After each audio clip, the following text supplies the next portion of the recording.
Welcome to another episode of the Saturday Morning Snap Fantasy Football Podcast, the show that brings you weekly advice and news at the beginning of every weekend. Introducing first your hosts, Mac, Mark, and Landon.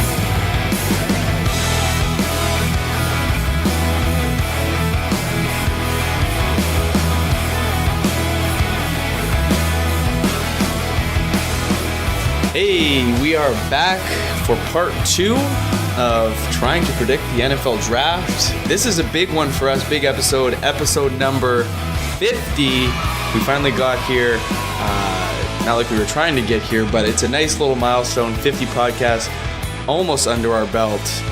It is a special episode coming to you on Wednesday, April 24th, one day before the NFL draft. We're trying to wrap up the part of the top prospects for this year's draft, trying to pick where they go. If you haven't listened to part 1 yet, we released it on Saturday, so go ahead, listen to that one first. We talked about guys like Kyler Murray, DK Metcalf, and the cousin of Antonio Brown, Marquise Brown. But today, on episode 50, we're talking about part 2. So I'm super excited to sort of finish this off. I'm really excited to watch the draft. I've got Landon here with me. I've got Mark. We're going to do this thing. So, boys, what's been going on? How was your Easter? What'd you get up to? I found all the eggs. Yeah. Mark, did you find all the eggs? Found them all. Wow. Gotta find them all. Look at you. And you survived 420, eh?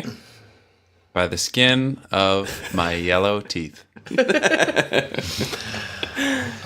results are in, everyone. AJ Brown is not cousins with Antonio Brown. We've spent the last few days. I don't know why I thought that. 23andMe, you can sponsor the show. Yeah. Crazy how much sleep I lost over that, though. I was doing work. Yeah. You can find us on social. We are on Instagram at Saturday Morning Snap. You can also get us on Twitter. I run the main account. That's Mac at SMS_fantasy. You can get Landon at Landon_SMS, and you can get Mark at MarkDraft_SMS. Just to preface today, Landon did a really good article on our Patreon. You can follow the link in the episode description if you want to go check us out there. But he did a nice article on projecting the second round of NFL offensive talent, and I wrote one a couple weeks ago on the first round. So basically, Mark's done nothing for this category. And but anyways, we have some content out there. If you want to go ahead and read, part of our picks from the first episode are in there for me, and then Landon's are going to come into play a little bit more in this episode than the last. So we'll get Mark writing one sooner or later, but got to prove himself, eh? Mark can do the draft reactions. That's the harder episode. Oh, yes. Harder article to We're putting him to work. Fantastic.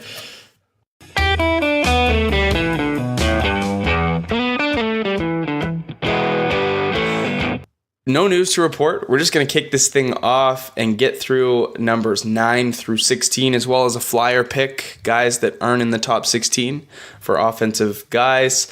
So we're going to kick it off with not cousin of Antonio Brown, AJ Brown. Compliment to DK Metcalf and Ole Miss. He is the third wide receiver expected to go off the board. And I've got him going to Oakland. I had him going to Oakland because I thought there was maybe some potential chemistry and mentorship with his cousin, but that is false. So I'm going to evaluate my pick. I'm going to flip it over to you guys. You have him going at the 26th overall pick of the first round to the Indianapolis Colts. Landon, you have him just a little bit later to the Colts as well, but the second pick of the second round. So talk to us about Indy, why you think the need is at wide receiver, and sell me in joining you guys. This is the perfect landing spot for AJ Brown. He is a great talent of Ole Miss. He's worked opposite DK Metcalf, and I think he's actually the better overall receiver. He's more well-rounded. This is a perfect landing spot, not only for the Colts and for himself, but for fantasy. People are going to clamor over AJ Brown if he lands in Indianapolis. What do you think, Mark? I think so too. I think anyone who Luck is going to be throwing the ball to with any regularity is going to be worth having on your fantasy team this year. They got their number one in Ty, who really showed out, especially in the late half of last season. And someone like AJ Brown has shown himself as a reliable target and would fit in perfectly with a mistake-free offense. Relatively low mistake offense, I guess you could say. Are you sure the Raiders aren't a mistake-free offense? Man. The 2003 Raiders, maybe. I could see Arizona picking up a wide receiver. I can't see the Rams or the Patriots picking anybody up. I mean, Indianapolis makes sense. I could jump on board with that. I think you guys make some good points. Oakland probably could waste another pick on a wide receiver. I'm going to stick with it. I'm going to say Oakland. I know he's not cousins, but he's going to become family with Antonio Brown. He's going to adopt him, fit him in there. Because they should be cousins. They're, share the last name. This is a guy at number 10 that I'm really excited about. N'Keal Harry. I know Landon's had a man crush on him for a little bit. Wide receiver out of Arizona State. Shout out to the Sun Devils. He's expected to be the fourth receiver off the board. I have him going to my Packers at 30. I think he wonder why. Full disclosure, total homer pick. But you have to have a homer pick. Like, you got to be cheering a little bit for somebody. I'll come out and say it. I don't think at the 30th pick N'Keal Harry will be available. I think he'll go long before that. But I'm very, very hopeful that he gets to the Packers at 30. I think if he's still around, they'll take him. I think some of those receivers that they drafted last year, Equanimous St. Brown, Jamon Moore for sure. He was their fourth pick. Marquez Valdez-Scantling was their sixth round pick. So I think some of those guys didn't really do what they wanted in their rookie years, and they're probably looking to add. N'Keal Harry would be a great add for the Packers, especially after losing Randall Cobb in the offseason. So I think Packers would be a great landing spot. Mark, you have him going to Baltimore at 22nd overall. Talk to us about that, and then we'll get to Landon's pure spice take on N'Keal Harry. Baltimore's hurting at the receiver position. They are looking for probably a young guy with some amount of health, reliability, and longevity. So Harry is clearly proven himself in his college days, and I don't think he's gonna last much later than this. He maybe was slept on a bit before his combine performance and pro day, and I think he has shown a lot of scouts that he certainly is one of the most talented receivers in this draft. I'd like to see him go somewhere like Baltimore so that Lamar Jackson has someone else to work with, and with those recent absences from this offseason, I think there's a certain spot that he can fill there. Yeah, Lamar Jackson's going to need some help because Josh Allen is definitely the more fantasy capable. Get out of here. We should talk about that more. Give you the reasons why you think that. So, Landon, I've got to ask. In a system where you have Kenny Golladay, an emerging wide receiver, top, 15 talent. You've got Marvin Jones, speedster, outside threat. Why would the Detroit Lions, at the 8th pick of this draft N'Keal Harry? N'Keal Harry is my favorite guy. But you're not a Lions fan. What are you doing?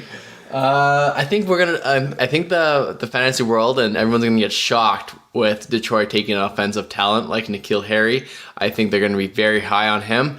Everyone's really high on him. He's my number one ranked wide receiver, obviously. And I think you're still a little high from 420. You know what I'm saying? I think the loss of Golden Tate really is gonna hurt that offense, and they worked it with the top three wide receivers. Stafford had a really down year, and I think he's still an excellent quarterback talent wise. and I think this fits in perfectly with their scheme. He could be that big slot guy and really make a difference, be a difference maker in Detroit. I guess that's a fair point. The absence of Golden Tate, those are big shoes to fill. I just don't think it's early. It's early. I know it's early. There's probably a better chance of N'Keal Harry falling to 30 than going at 8. You might be right there. You might be right. But we'll see. We've seen some pretty hilarious things happen in the NFL draft, like taking Corey Davis so early. It's possible that if a team falls in love with a wide receiver, they go after them.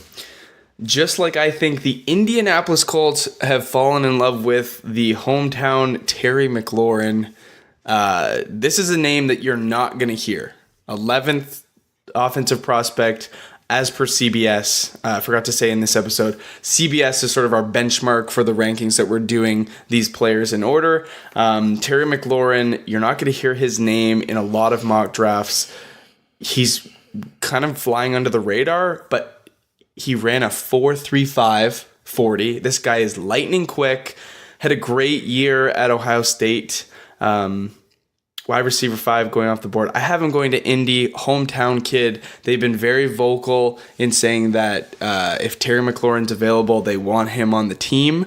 So there's some sort of bias there. And I think that Indy's just a really good landing spot for him for reasons you guys have sort of talked about earlier with A.J. Brown going there. So I think Terry McLaurin could fit into that sort of wide receiver core, a place to develop, especially under Andrew Luck. That would be a great place to learn. So I'm going to say that he goes there. Mark, you have him going to Houston 5 spots earlier. And then Landon, you are not a believer. I'm not a believer. I think he's gonna last to the late 3rd round, and that's a great spot for value, obviously, running so fast. I think you're right. I think his 40 time will bump him up, probably closer to that mid-second round.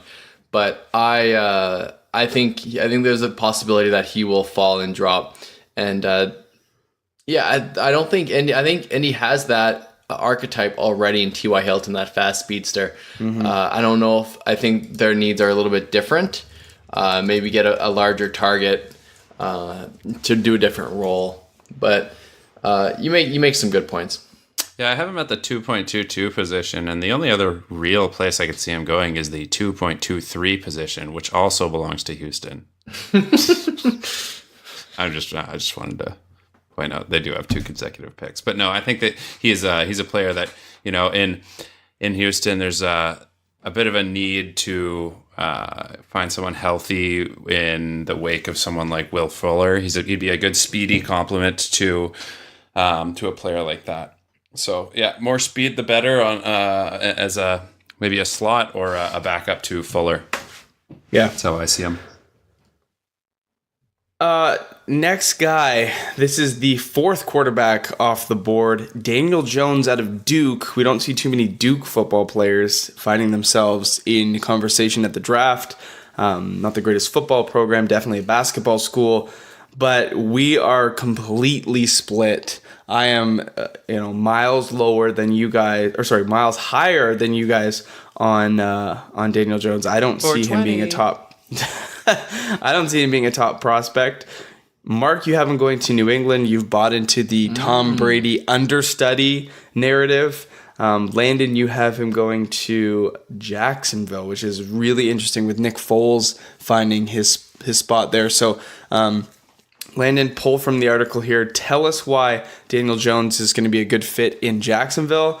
Mark, we can flip it over to you, and then I'll come in with the 4th pick of the 4th round prediction. To shred him apart. To shred him. Like I said in my article, I think this is actually late for a guy like Daniel Jones, based on how the NFL drafts go and how valuable quarterbacks are. I think this would be a great value for Jacksonville. Yeah, I understand Nick Foles is there, but you can't pass up this value. He didn't produce overly well in Duke, but he's got a big arm. He throws at a really fast velocity, and it seems like actually the teams like Oakland and the New York Giants are teams that really like him as well. Earlier on, but we've talked a lot about those teams already. So I think Jacksonville's a perfect spot. It gives them the opportunity to sit behind Foles and learn.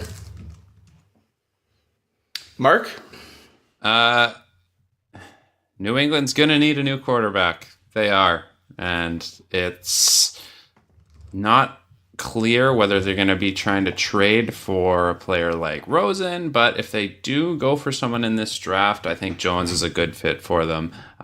Clearly would be playing an understudy role, but that is certainly a program that can turn almost any quarterback prospect into a golden nugget. Okay, here's the case I'm going to make against Daniel Jones. One, he played at Duke. That's not a real point. Daniel Jones at Duke really threw a low percentage of completions, threw a low yardage total compared to what guys can do in college.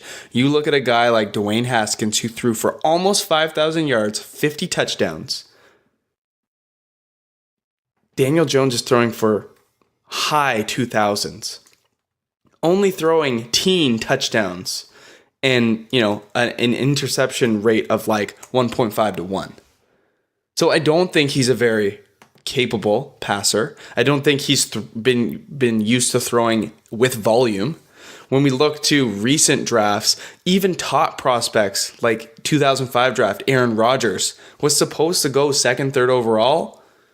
Alex Smith got drafted, and then Aaron Rodgers slid 23 spots to the 24th overall pick where the Packers just had to say, this guy's too good, we got to grab him. So if an elite level talent like Aaron Rodgers can fall, Daniel Jones, a subpar talent, can certainly fall much further. I honestly don't believe in him.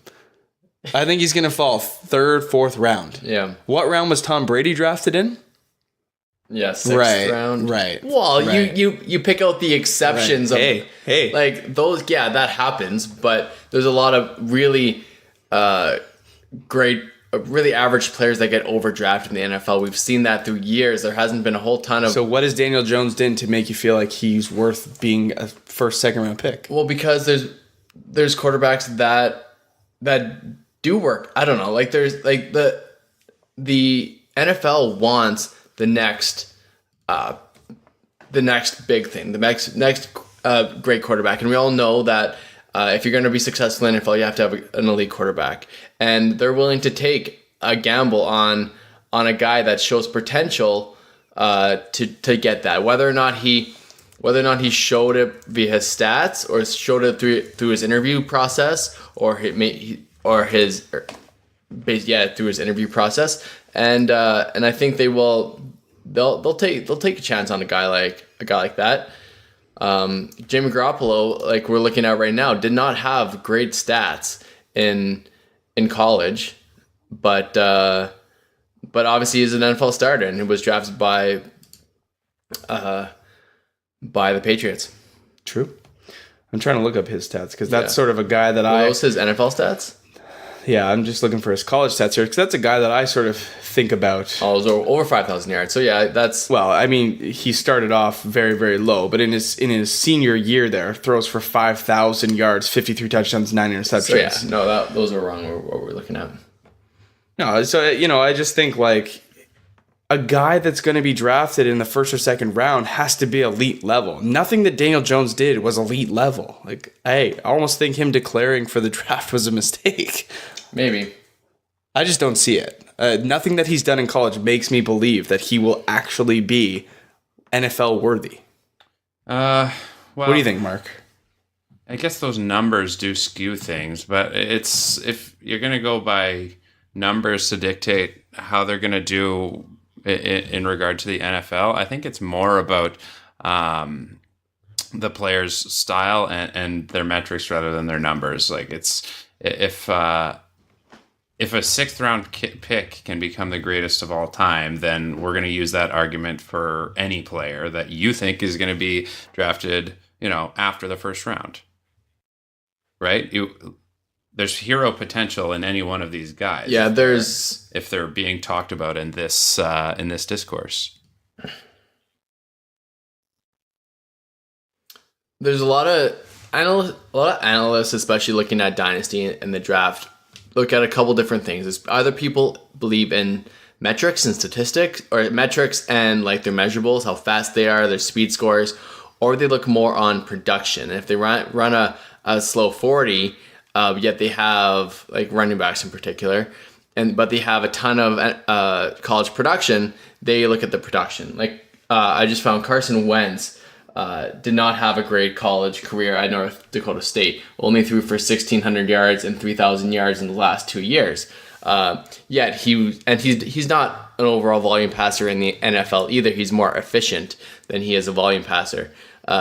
There's exceptions to the rules on both sides of the coin.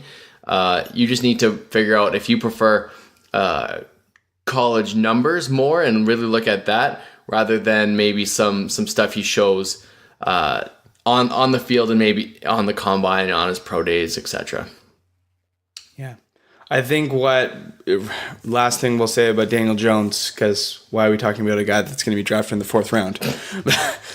But the only thing that we are really clinging to right now is... He's also tall. He's 6'5". Sure. I mean, we're clinging to his height. He doesn't have a good arm, clearly. He throws a ton of interceptions, not enough touchdowns, and we're clinging to one good performance that Duke had over North Carolina, which isn't a football school anyway. So, like, what has this guy done to make us feel like he's worth a 1st round? I just can't justify it. Like, maybe the 4th round is too low. Maybe it is, but I wouldn't be shocked. Okay, I'd be more shocked if he went in the 1st round. All right. Time will tell. Time will tell. I could be very, very wrong and look really stupid, or I could just be a genius. Who knows?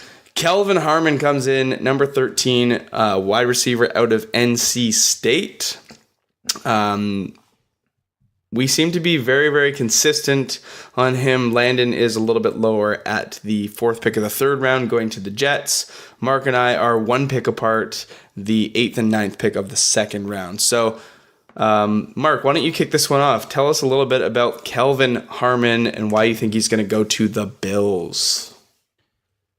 He put up some pretty nice numbers at North Carolina State. He's not the biggest dude. But I think that's just a team where they would be really wise to get some depth because, as we mentioned earlier, a team like this is young and they would be able to establish some better prosperity for this year and upcoming years with a young wide receiver. It's just more help for Josh Allen in an offense, more young guys for him to work with. Mm-hmm. He certainly had a really good pro day, and you're right, not the biggest guy. He only, I guess he's 6'2", so decent, but usually guys coming out of, schools like NC State, not the biggest football schools, they don't usually impress the way that Kelvin Harmon has, so he's definitely a really good route runner, really, really quick. Not in the sense of a 40, but he sort of has that sort of the eye test of that he's very game speed quick, right? Like he's a really polished route runner, and so he appears faster than his 40 time would sort of state. So, his strength is definitely at catching the ball, and his route running seems to be really polished in that respect.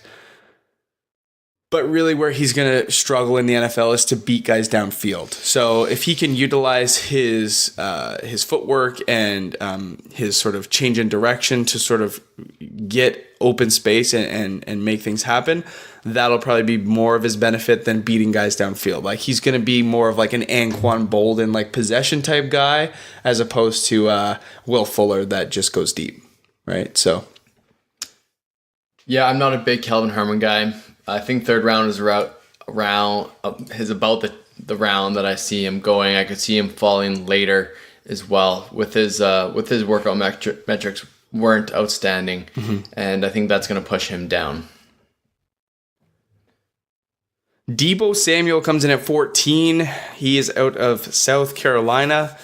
Wide receiver 7. We have a little bit of a wide receiver run going here. I have Deebo going to the Carolina Panthers, 15th pick of the second round.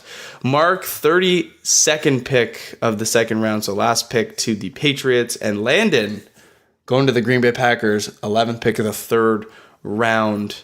You guys remember the movie Friday? Yes. Debo. Debo?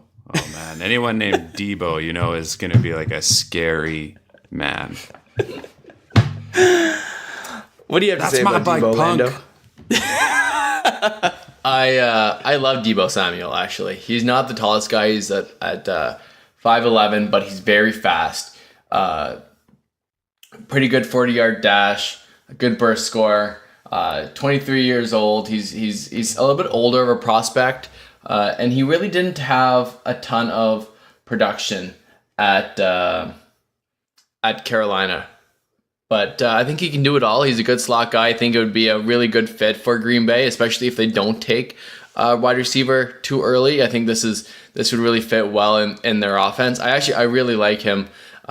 He's not the big body guy that we've talked about earlier in our mock drafts, but apparently strong though, like a tackle breaker and one of those.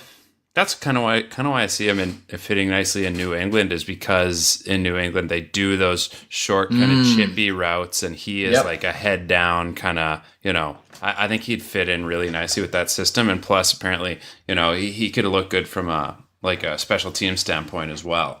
Yeah, that's a good point. That's Often a great point. Overlooked, right? In many of the players that we would grab up here for our fantasy teams, you forget about their special teams impact. Mm-hmm. Yeah. That's an excellent take, Mark. I like that's a great fit.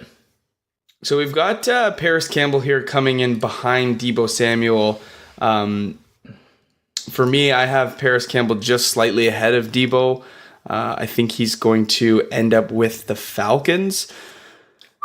Yeah, that offense would be crazy with him. It would, and I'll tell you why in a second. But Paris Campbell was the primary target for Dwayne Haskins at Ohio State University. This guy is lightning fast. Really, really had a good combine. I think he's going to go to the Falcons, 13th pick of the second round. I think it just makes sense for him to go there. I don't think Atlanta's going to spend first round capital on him. But when you look at that wide receiver core, Julio Jones can probably maintain or sustain his level of production for a couple more years, but he's getting older. Mohamed Sanu, on the other hand, is on his last legs.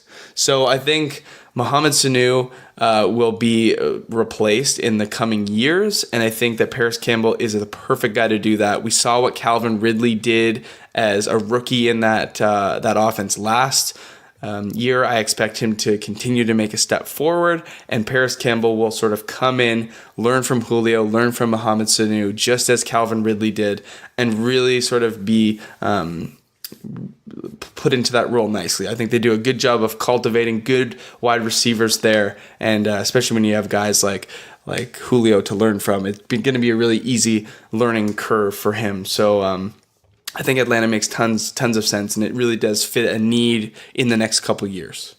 I could kind of argue a lot of the same you just said for Cincinnati. Like, I think there's some good veteran experience for him to learn from there, and it would be AJ Green for sure. Yeah, and it's kind of, exactly what you just said. Although that would be a great look for him in Atlanta too. I think either one of those places would be an appropriate landing spot for a guy like this who has a high ceiling. Like he's got great legs and great hands. So I don't know. I think that'll be a great value if he goes at this spot. The only thing I see with Paris Campbell is that he reminds me a lot of John Ross. With speed, anyways. I mean, John Ross broke the combine with his 4.22 speed. Paris Campbell also did with his 4.31 40 time. 100th percentile. He's got a 96th percentile speed score and 97th percentile burst score. This guy is almost as fast as John Ross, but he's 6 foot. He's a couple inches taller than him. And I really like him. I think he's very much a Tyreek Hill archetype, and he can break open plays in the NFL. So I have him actually going to New England in the third round. That might be late for him based on what his workout metrics were. But I think similarly to what you said about Deebo Samuel there, Mac, I think those, I guess, same reasons why New England would be an interesting spot. Yeah, I think he's going to be an interesting prospect. If he were to go to the Bengals, that receiving core would be wild. Ross, Campbell, Boyd in 3 or 4 years. Yeah. Yeah. Right. AJ Green. Just fast. Just fast. They need some height, though. They need some big bodies, but... Yeah. Well, who knows Speaking what of big Eifert's going to do. bodies, Yeah. Hakeem Butler. Yeah, this is Landon's boyfriend. He loves Hakeem Butler. Receiver out of Iowa State. 9th wide receiver off the board. I have him going to Jacksonville at the 2-6. Mark to Pittsburgh at the 2-21. And Landon to San Fran at the 2-4. So Mark slightly lower. I don't think anything crazy. We're all in the second round range. So it's only fitting. Landon, talk about Hakeem Butler. Give us the details. He's just a big man. He's got one of the biggest catch radiuses, and I think that's why San Francisco is going to target a guy like that. Get Jimmy Garoppolo, a guy that is just a big body. He doesn't have the production, and he kind of reminds me of a Cortland Sutton, where he's going to need some time to develop a little bit. He's not going to come out of the gate and produce like even I think a Paris Campbell can. Sure. I have him going around later, or Paris going around later, but I think people will be more intrigued with Hakeem Butler and his measurables. He's just a guy. He's just a guy that I think teams are going to really like. And he's going to take a time, maybe 2 or 3 years before he's fantasy relevant, or that we're talking about him on a fantasy football podcast. But he's got the upside of a guy like Brandon Marshall. Is his best comparable. Really? Yeah. Okay. Mark, you want to jump in on this? Yeah, we haven't really talked about the Pittsburgh offense and their role in this draft, but I think they're going to nab up a receiver. They'd be smart too after losing Brown. They would have a trifecta of excellent young receivers with Butler to maybe go in at the slot, with Juju Smith-Schuster as wide receiver 1 and James Washington as the 2. I think Hakeem Butler is a really nice fit for 3. He's a little bigger than Washington too, and I think he obviously would be a part of a system where the ball is thrown a lot, but again, it's adds a little more depth to that roster, which is crucial after having lost Brown. Yeah, I mean, so the strengths, for Hakeem Butler, he's going to come into the league as one of the tallest wide receivers. Like, there are no wide receivers. He's listed between 6'5" and 6'6", but there are no starting wide receivers that are really even close to that. I think Julio Jones is the next tallest at 6'4". How tall is Corey Davis? Same range? Around that, maybe a couple inches. So, short. I mean, when you think about him, 6'6", 225, not the fastest guy, 4.48, but he can make up with that with the ability to catch, contested throws. Like, he's going to be able to get up that much higher, and really his catch radius is a lot bigger. What were you going to say here, Landon, about his... yards per reception was outstanding at 22 yards per reception. He's just a guy that can navigate the ball deep, and he's interesting. He's a very polarizing kind of pick for a lot of people. Yeah, I just think when you take his size into account, obviously he lacks a little bit of speed, a little bit of route running, but if you factor in his size with his verticality, and then I think his biggest strength is yards after catch. When he catches that ball, he is a bully. He's tough to take down. He's a big boy. He's strong, and he almost reminds me of a tight end. He's some people's number 1 overall rated wide receiver, which I think is crazy. Yeah, really. Yeah. But I think he offers a lot, and in the NFL game where you have to kind of be rough and tough and fight for that possession and those yards, I think Hakeem Butler could definitely fill a lot of roles right out of the gate. Mm-hmm. He could be like of the second, third round guys that go. He might be the one that jumps out that is totally relevant in his rookie year. Yeah. especially if he goes to the right landing spot. So I have him going to Jacksonville. I think there's an opportunity there to break out. None of those wide receivers really jump out to me. If you look at the wide receivers for Jacksonville in the past, Allen Robinson, gone. Who am I thinking of? Allen Hurns went to Dallas, did nothing.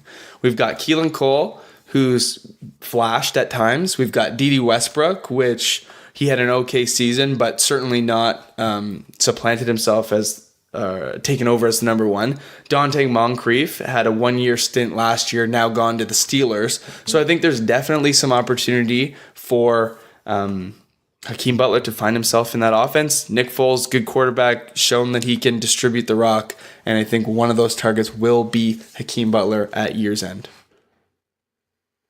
Yeah, no, that's interesting. He's gonna be fun to. It'll be great to see a landing spot. I obviously prefer Marks out of everyone's in Pittsburgh just to replace obviously a decent wide receiver. Well, he's not an Antonio Brown replacement by any means. He's more of like a Jesse James replacement. Sure.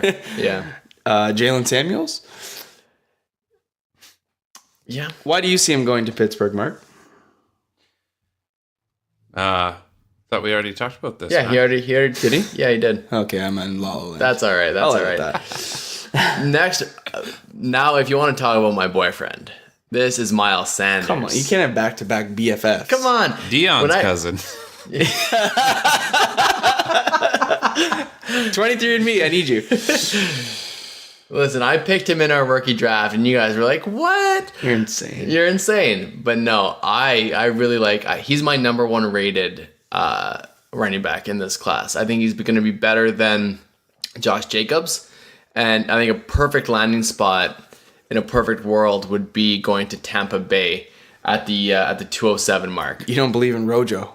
No. That offense is going to be excellent, and a guy that can catch the ball in the backfield and run through the tackles, hard hitter. Now, PSA, public service announcement. He is not. I repeat, he is not Saquon Barkley. What? He's not? No. Oh. He has half the quad size of Saquon Barkley, but still pretty good for NFL standards. Mark, that was your opportunity to jump in with what is his body fat? Yeah. Yeah. That is like the one stat category that I'm really interested in this. We need quad radius as a combine. Quad circumference. Yeah, that's what I meant. Yeah, radius would be right to the bone. Right to the bone. From the bone to the skin. You guys knew what I My meant. understanding, it's like 1 meter. The radius on Saquon Barkley. Yeah. Hey, Mark, Landon's not an academic, eh? I know. Give me some slack. Yeah. Okay, what do you guys think about Miles Sanders? Honestly, I know I've got the hype train going a little bit, but go ahead, Mark. I'll jump in after if I remember what you say.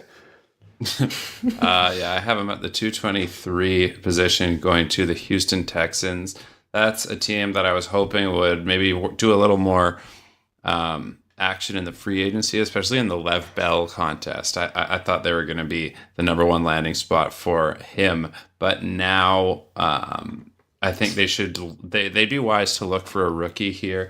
Lamar Miller has been upsetting and, somewhat consistent, but not reliable enough to be like the guy that you start week in, week out. Yep. And oftentimes you found yourself having to play his handcuff in Alfred Blue or Dante Foreman.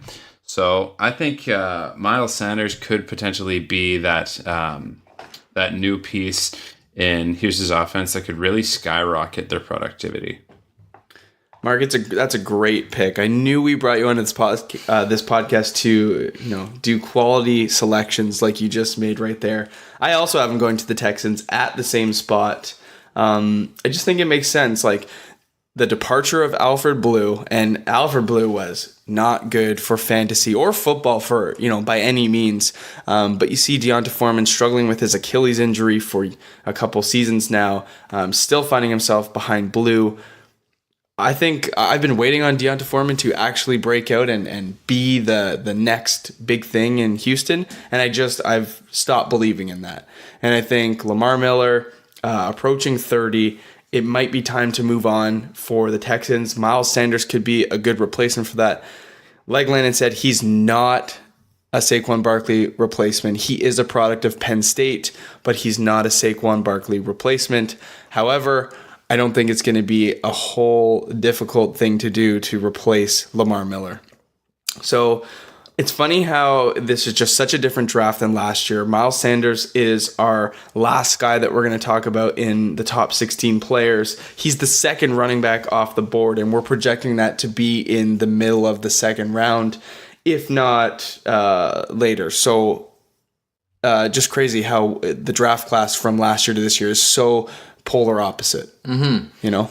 And that being said, there's going to be some diamonds in there, some Alvin Kamaras that are third-round picks that will produce. I think there's a higher chance of a wide receiver being that kind of guy, being the next Juju Smith-Schuster or Michael Thomas, just with the talent that we've talked about these past couple days.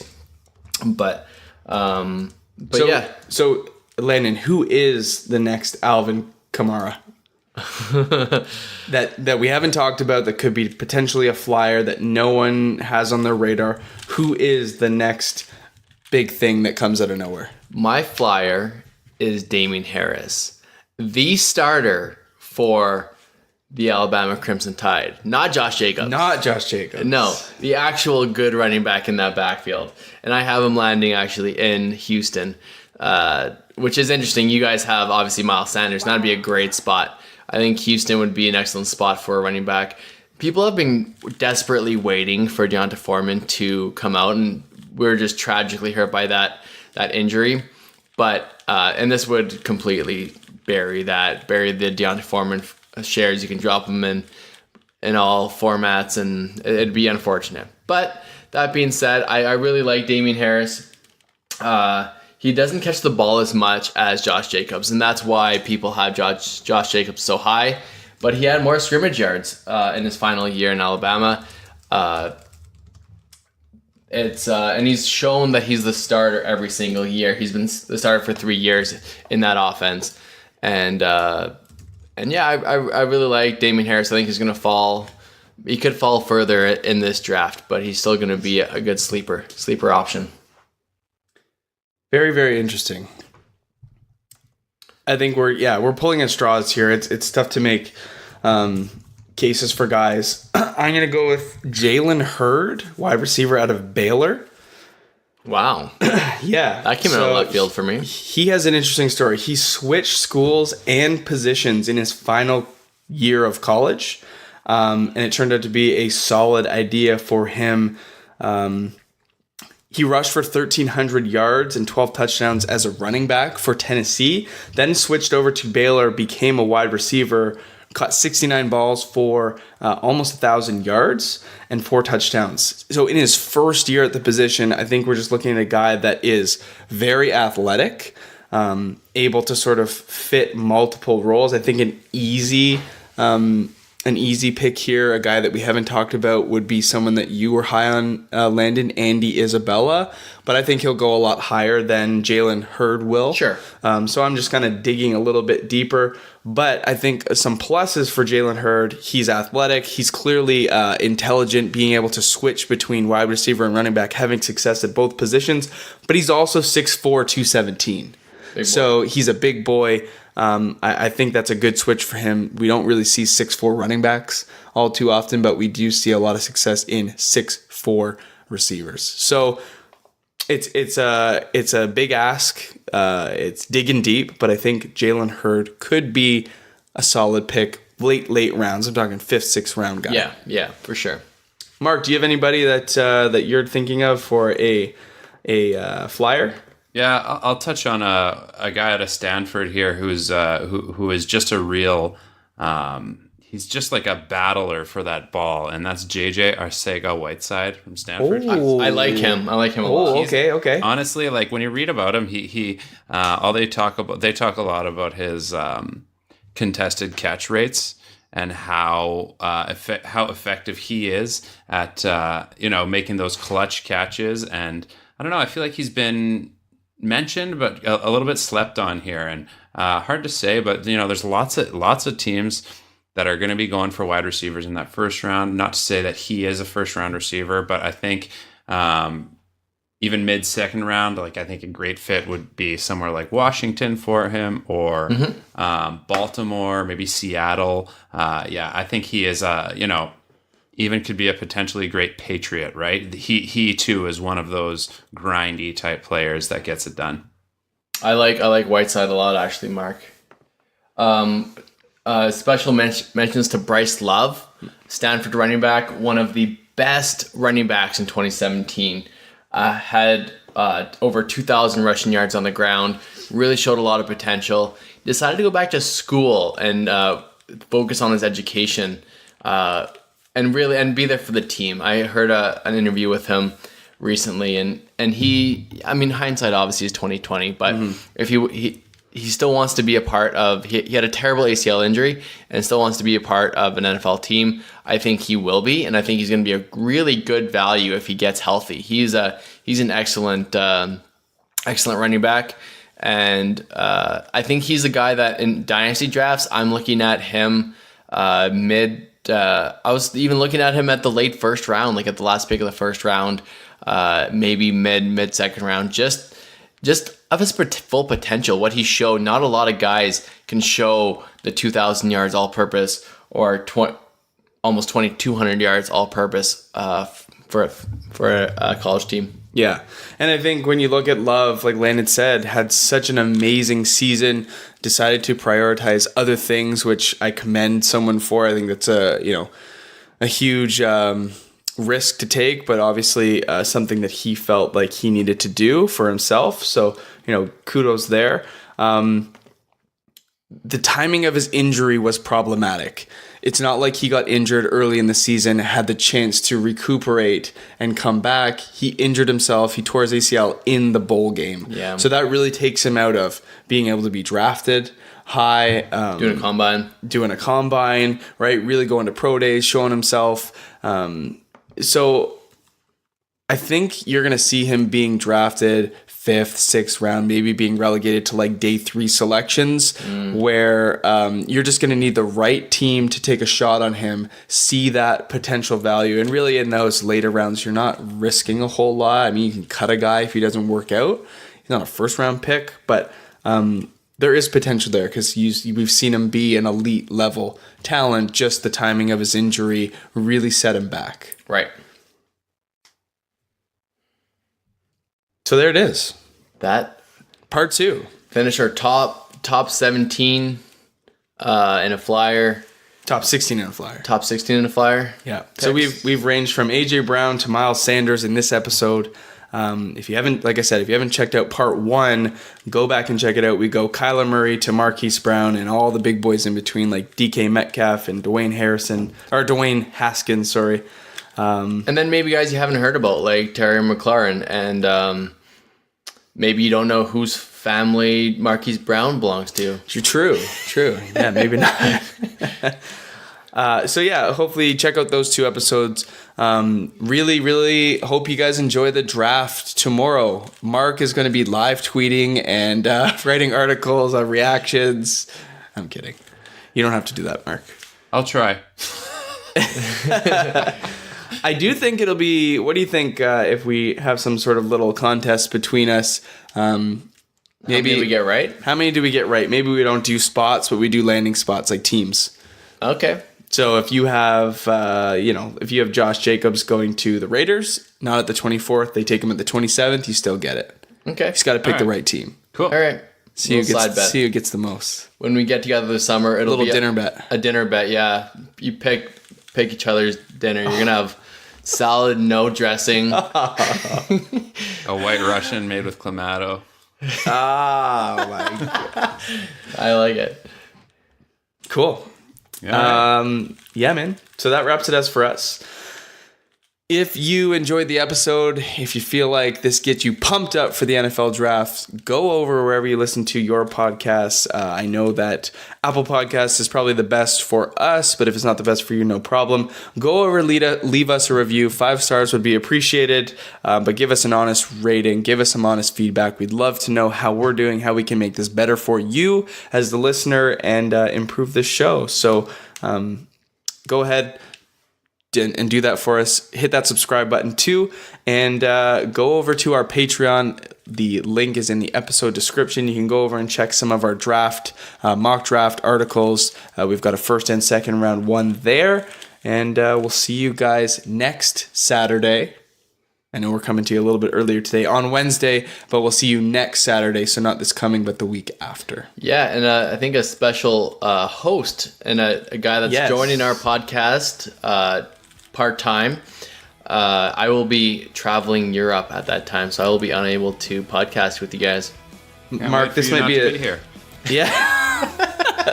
You said it way perfectly than I could have. Yeah. Thank goodness. This might be a good time to sort of phase Landon out. What do you think? Yeah, we'll see. I mean, I'm still pretty fresh, but I've phased a lot of people out of my life. I'm good at it. All right, thanks for sticking around. Hope you guys enjoyed, and we will see you in a week and a half. All right. See ya. Bye-bye. Bon voyage, Landon.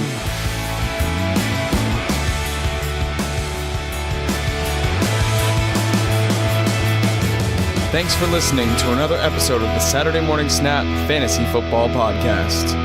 Follow us on Twitter at SMS_fantasy. Support this independent podcast at patreon.com/SaturdayMorningSnap.